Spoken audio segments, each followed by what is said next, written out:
السلام عليكم. بسم الله والحمد لله والصلاة والسلام على رسول الله.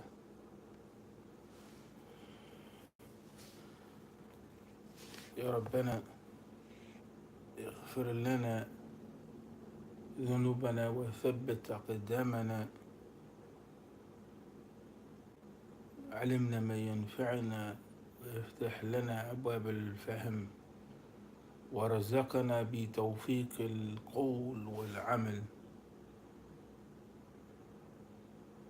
وارحمنا وكن معنا واحفظنا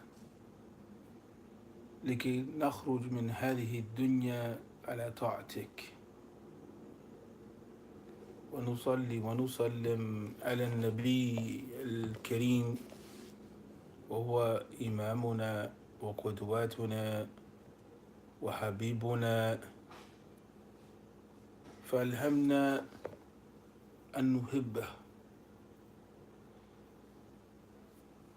وسهل علينا اتباع سنته، وتقبل منا يا مولانا. So we begin with the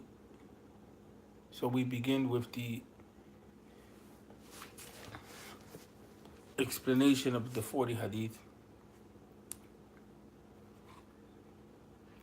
and we're going to take a little bit of a twist in that we're going to look at the 40 hadith from the angle of how it is that the 40 hadith was initially collected. And that's that it was collected as a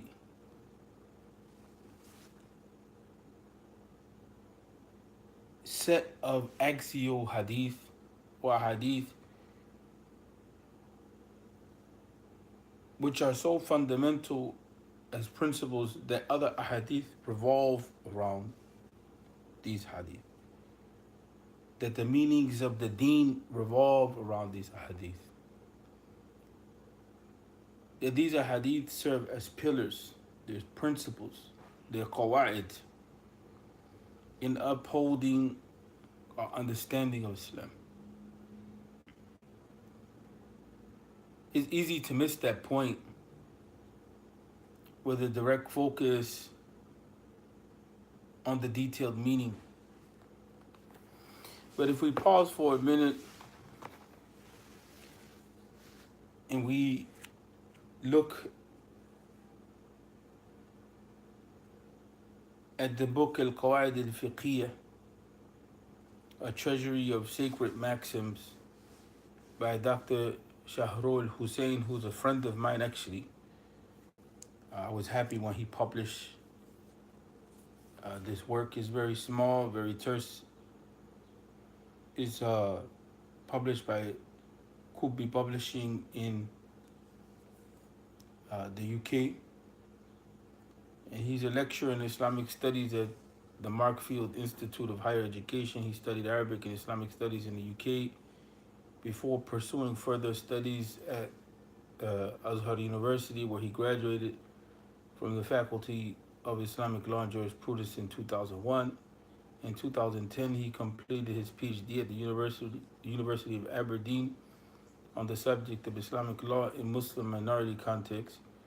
He currently teaches students of the BA and MA level in Islamic studies. The whole concept of the qawaid usually is associated with fiqh, because the qawaid are kind of just like maxims that guide our way. And they're not usually talked about as principles in every case, because the usul of fiqh are talked about as principles, at least in the English language. But sometimes there's an overlap between the two, between the qawaid and the usul. In any event, we don't want to get into that methodological stuff at the moment. we just want to point out to it, at least the mind is kind of just wondering on that or pondering it. It opens up a field for understanding that there's something much more going on. And I think that's sufficient for the moment in that regard.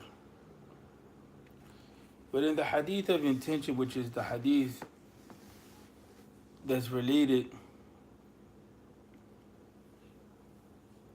in the 40 hadith by Imam al-Nawawi rahimahullah, with his chain of transmission going back to Amir al-Mu'mineen Umar bin al-Khattab ibn Nufayl ibn Abdul Izza al-Adawi al-Qurshi اجتمع مع النبي صلى الله عليه وسلم في كعب بن لؤي. Is a hadith is related from Amir al-Mu'mineen, the commander of the faithful, or the leader of the believers, Umar, who's the son of Khattab, who's the son of Nufail, who's the son of Abdul Uzza al-Adawi al-Qurshi. And Umar and the Prophet Muhammad sallallahu alaihi wasallam, they're related in their ancestor Ka'b bin Luway. In this, their relatives. His kunya, which is a referent usually coming back to describe of him, basically a fatherly relation. It doesn't always signify fatherly relation, as we know from last time. Is Abu Hafs, and his name that he was given as a secondary name, the laqab, is al-Faruq. Given that he distinguished between truthfulness and falsehood in his coming into the deen.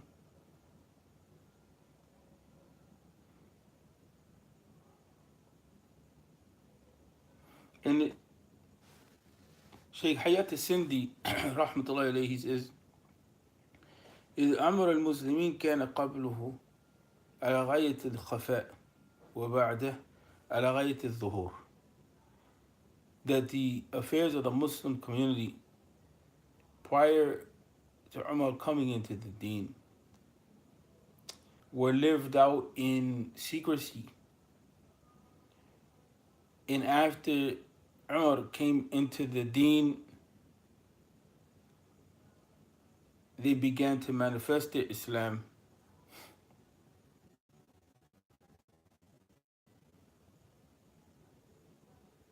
And that's something which is to be considered. And that the Prophet Muhammad sallallahu alaihi wasallam, he had prayed for Umar to come into the deen.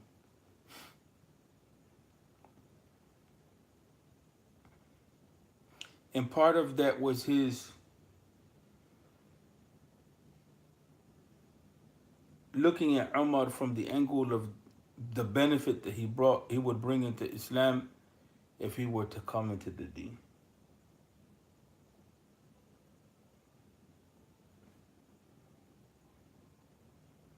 His strength,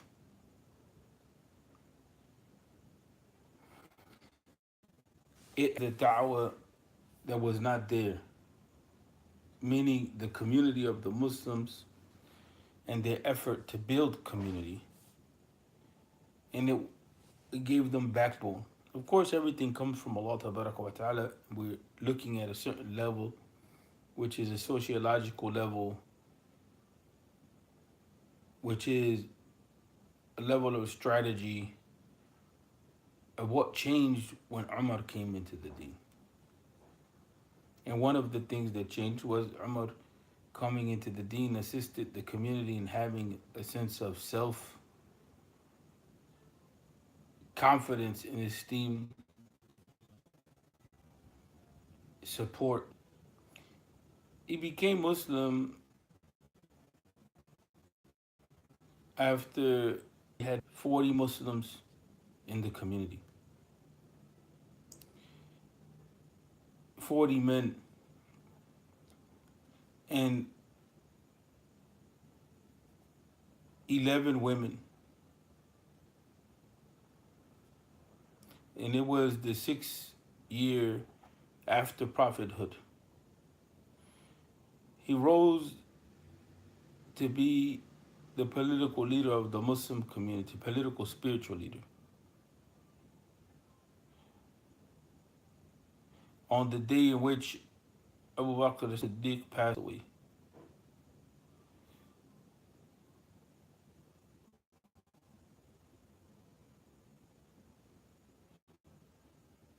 And that was on a Tuesday that he became the Khalifa of the Muslim community.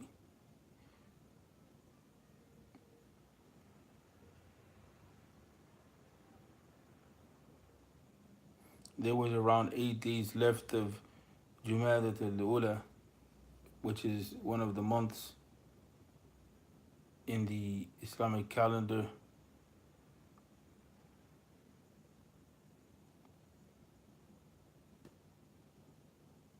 And that was uh, 13 years into the Hijri calendar. He died as a shaheed. Abu Lu'lu' is said to have killed him, who was from the Zoroastrians, a Majusi, in Medina.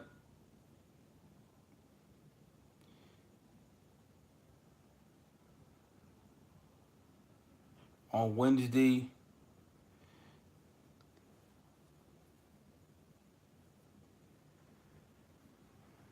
about 4 days toward the end of Dhul Hijjah. And that was in the 13th year of Hijrah. I'm sorry, the 23rd year. That was the 23rd year of Hijrah. And he was 63 years old according to the verified position.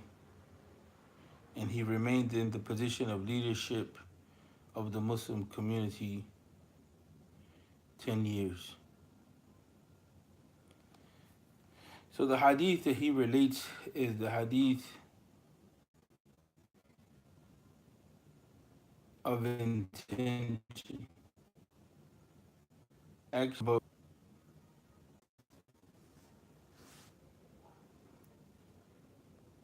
there was a little bit of a disruption in the connection.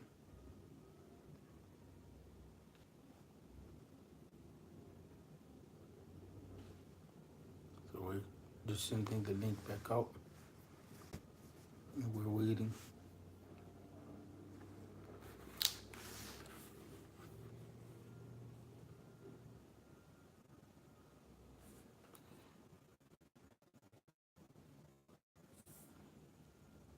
So this chain of connection,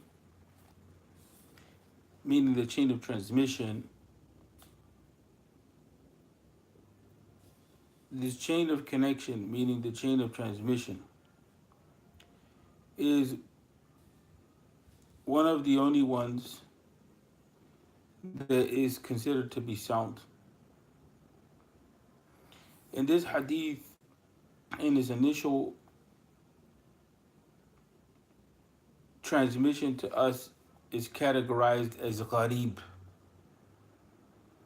meaning that we only have one path by which it's considered to be legit. You don't have multiple narrators narrating so that you have different paths. It comes by one person from after a certain point in time in the chain of transmission, it gains currency or acceptance. It was confused by some of the scholars to be what we call a mutawatir tradition. And these are terms that you take on now and with time more and more. If you don't understand the meaning of these terms in hadith sciences, you gain an understanding. But this is a gharib tradition in its inception. And then it became well known or mashhur among the people of ilm and others to the point that some thought it was mutawatir. And that's not the case. That is mutawatir. It's not the case that it's mutawatir. In any event, the hadith is so well known. We deviate a little from the traditional understanding or was common among explaining this hadith, and we dip into the begin to look at this narrative, other than in just the way that it's common.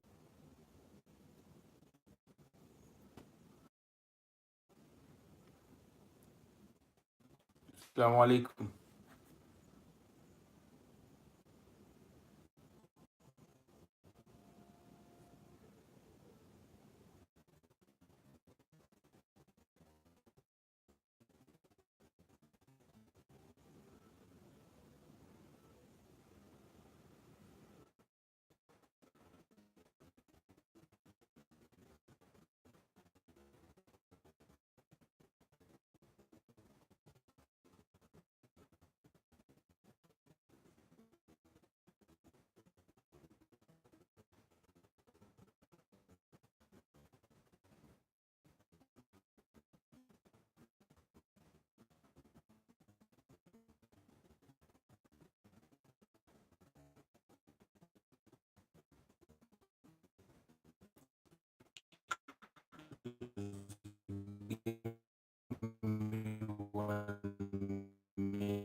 So we continue, inshallah, bismillah, alhamdulillah, wa salatu wa salam, ala rasulillah. يا ربنا رزقنا بالتوفيق وحسن الاتصال.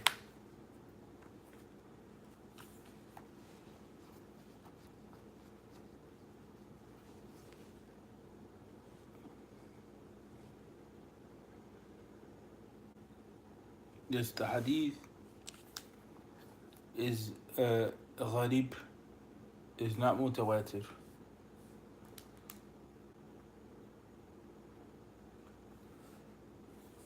And that's according to the scholars of hadith with tahqiq or verification. Some scholars that are well known in recent times, or one in specific, had moved to say that the hadith was mutawatir, but that was a mistake on his part. Given the fact that the conditions for the mutawatir narration have to be fulfilled from the beginning stages of the transmission to the end. You can't have the conditions of the mutawatir tradition fulfilled at the end part closer to our time and not be fulfilled closer to the time of the Prophet Muhammad sallallahu alaihi wasallam and determined.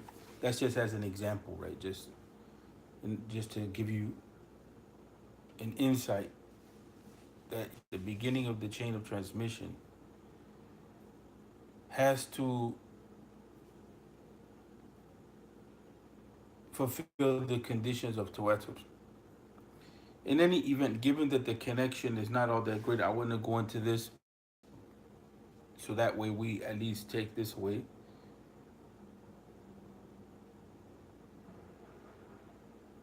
Ulama, they looked at the hadith of intention as having great implication in the knowledge and practice of the deen.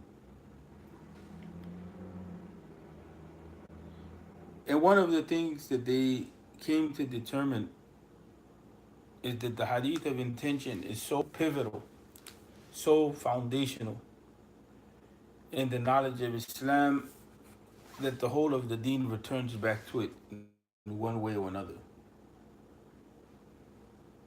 One of the things that you find as far as the principles and the maxims of fiqh is that the hadith of intention and usually is stated as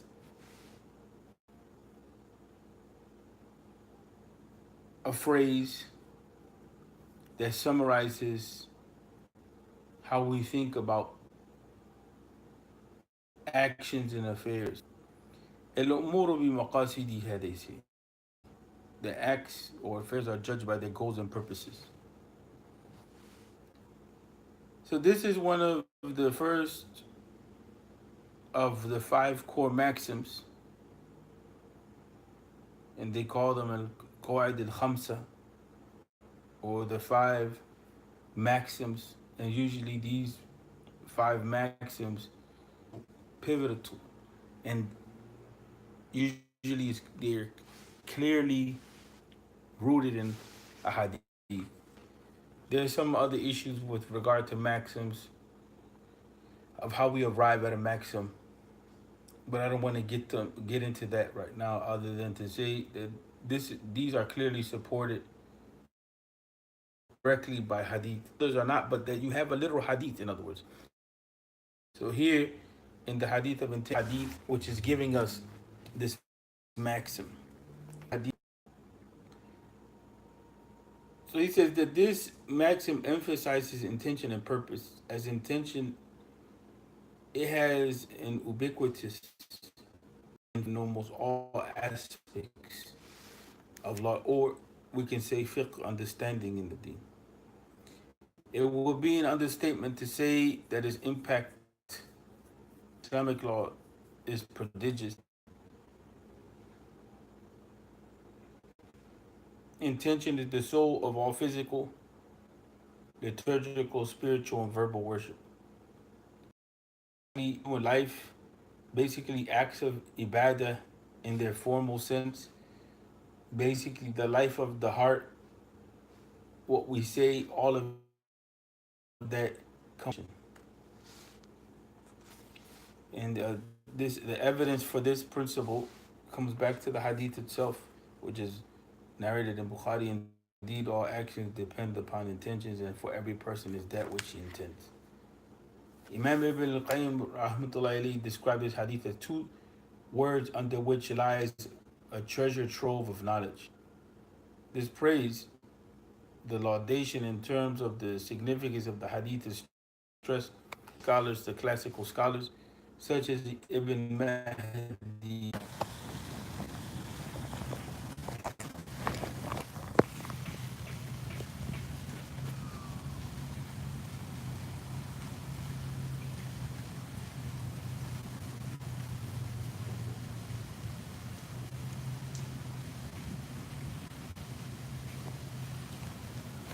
Assalamu alaikum. We had some connectivity problems that we were trying to work through. Seemed that the location that I was in was not allowing So what we were focused on was the whole idea that the ulama, they looked at the hadith of intention much more than just saying a goal for your action, in the sense of you intend something and that's it. They looked at it at a higher level. They looked at it from the angle of the intention as being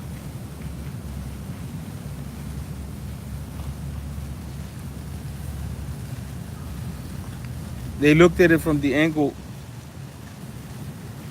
of the intention coming back to being in line. And so they looked at this hadith, and some of them said that it's 1/3 of knowledge. Said that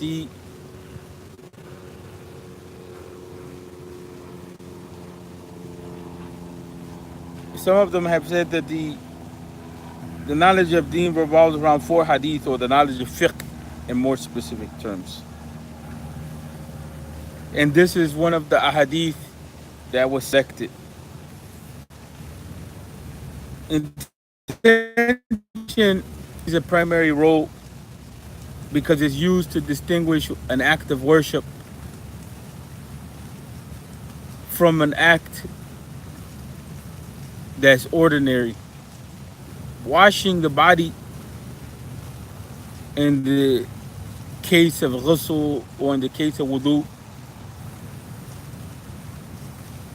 the intention is what determines to some extent, not totally, but determines to some extent that that's an act of worship and not just an ordinary act.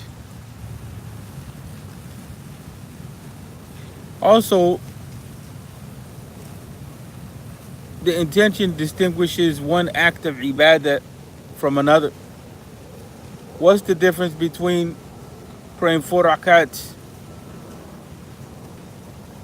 during the time of Dhuhr and praying Salatul Dhuhr itself, if not the intention?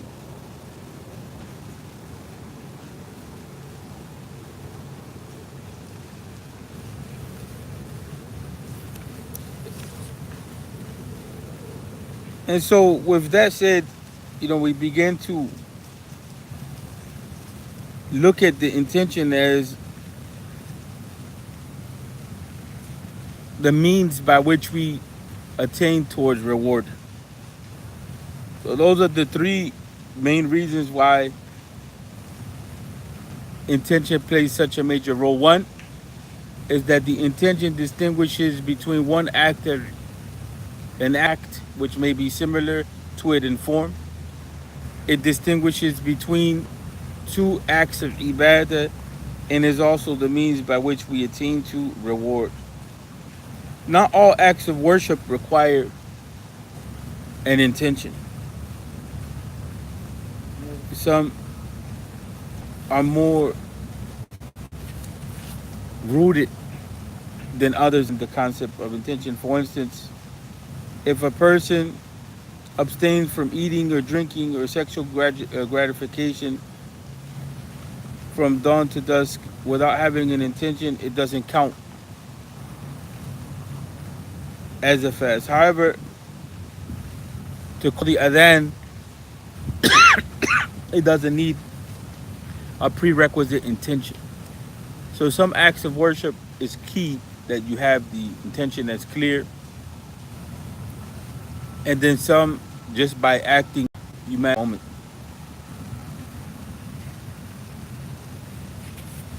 Knowledge beyond that basic knowledge that we saw there is that the Quran itself tells us that the sole purpose of human existence on the earth is ibadah.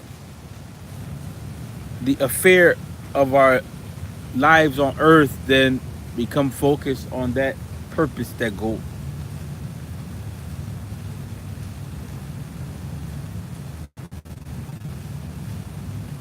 Allah Ta'ala also describes in the Quran the believers as those who have ikhlas.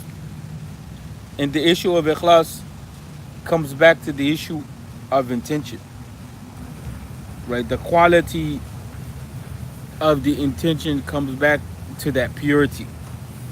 And we mentioned a little bit about ikhlas the last time that we met.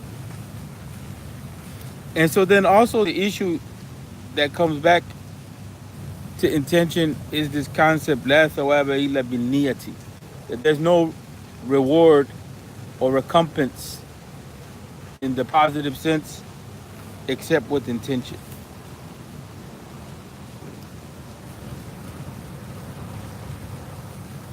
So some of the ulama, they debated of the ulama, and they maintain that intention is not only about attaining spiritual reward, rather intention is primarily related to the validity of an act of worship. And so that kind of contradicts what he said before, and that some of the ulama have said that all acts of worship require intention. Right? But then that's a general statement, but there's exceptions to the rule. And he gave the example such as the adhan. And so he also mentioned that, not all scholars equally agree that every action requires an intention for its validity. There are some acts which require intention for their validity or soundness, others which call for no intention. Acts of worship which entail intention are those which the Allah Ta'ala has made specific acts of worship such as salah, zakat, hajj, and the like. Acts of worship which are not specifically demanded but serve as objectives to proper acts of worship. In other words, they're kind of means. They require no intention for their validity. For example, removing filth or impurities from clothes is an act of worship. However, it does not require intention. It's a means to an end, which is to prepare oneself for the salah itself, or to practice general cleanliness, which the deen encourages, right? But here it's a means to an end.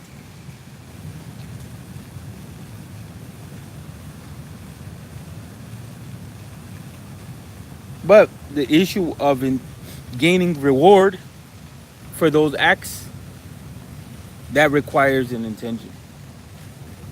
So in order for us to be able to gain reward, the intention becomes the key. And we want to pause with that because there's been so much disruption in the communication.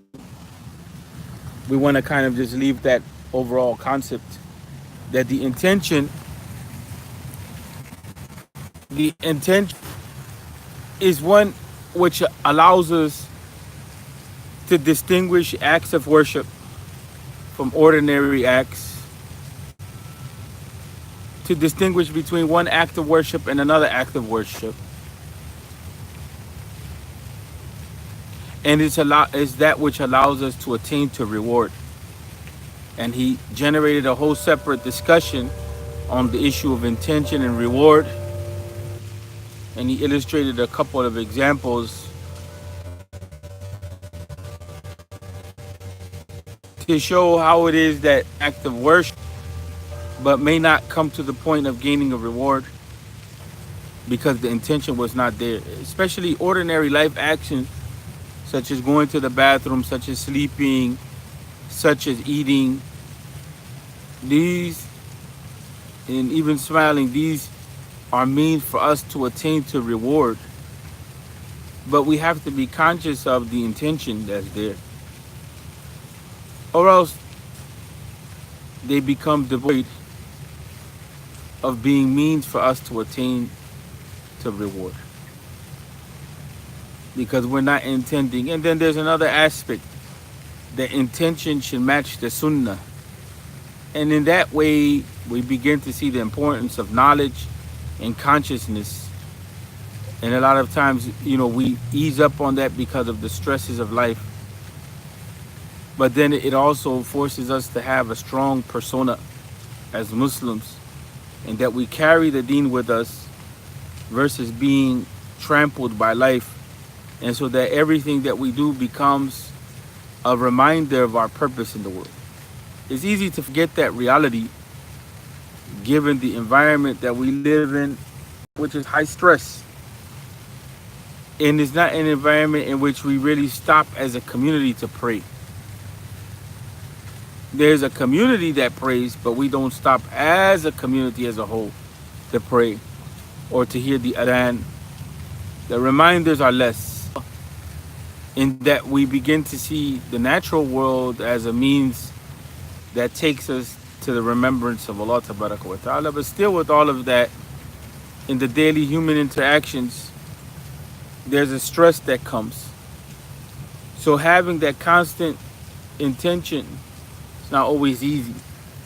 Or patterning ourselves after the Prophet Muhammad Sallallahu Alaihi Wasallam's model of life. It's not always easy, and we have to become accustomed with being uncomfortable in practicing, because in that's where the reward lies, in that there's some sort of change that's taking place, whether it's praying in public or whether it's stopping what we're doing throughout the day in the workplace to figure out how we're going to pray. The struggle for Jum'ah, it may not be the Jum'ah of an hour and a half or 2 hours when we're on vacation or this or that, but that short period of time, how we're connecting with the community, and we want to talk more, we want to engage more, but we can't. There's the discomfort that comes with practicing. That not being able to eat the way that everybody else eats. There's a lot of different things which cause discomfort. It's okay. It doesn't mean that it's bad. It just identifies our reality as Muslims in this part of the world, and we should embrace that. The more that we embrace that discomfort, the more that we are accepting of ourselves. And we'll end with that, inshallah. And apologies for the connectivity issue. We can talk, in our private chat, inshallah. Assalamu alaikum.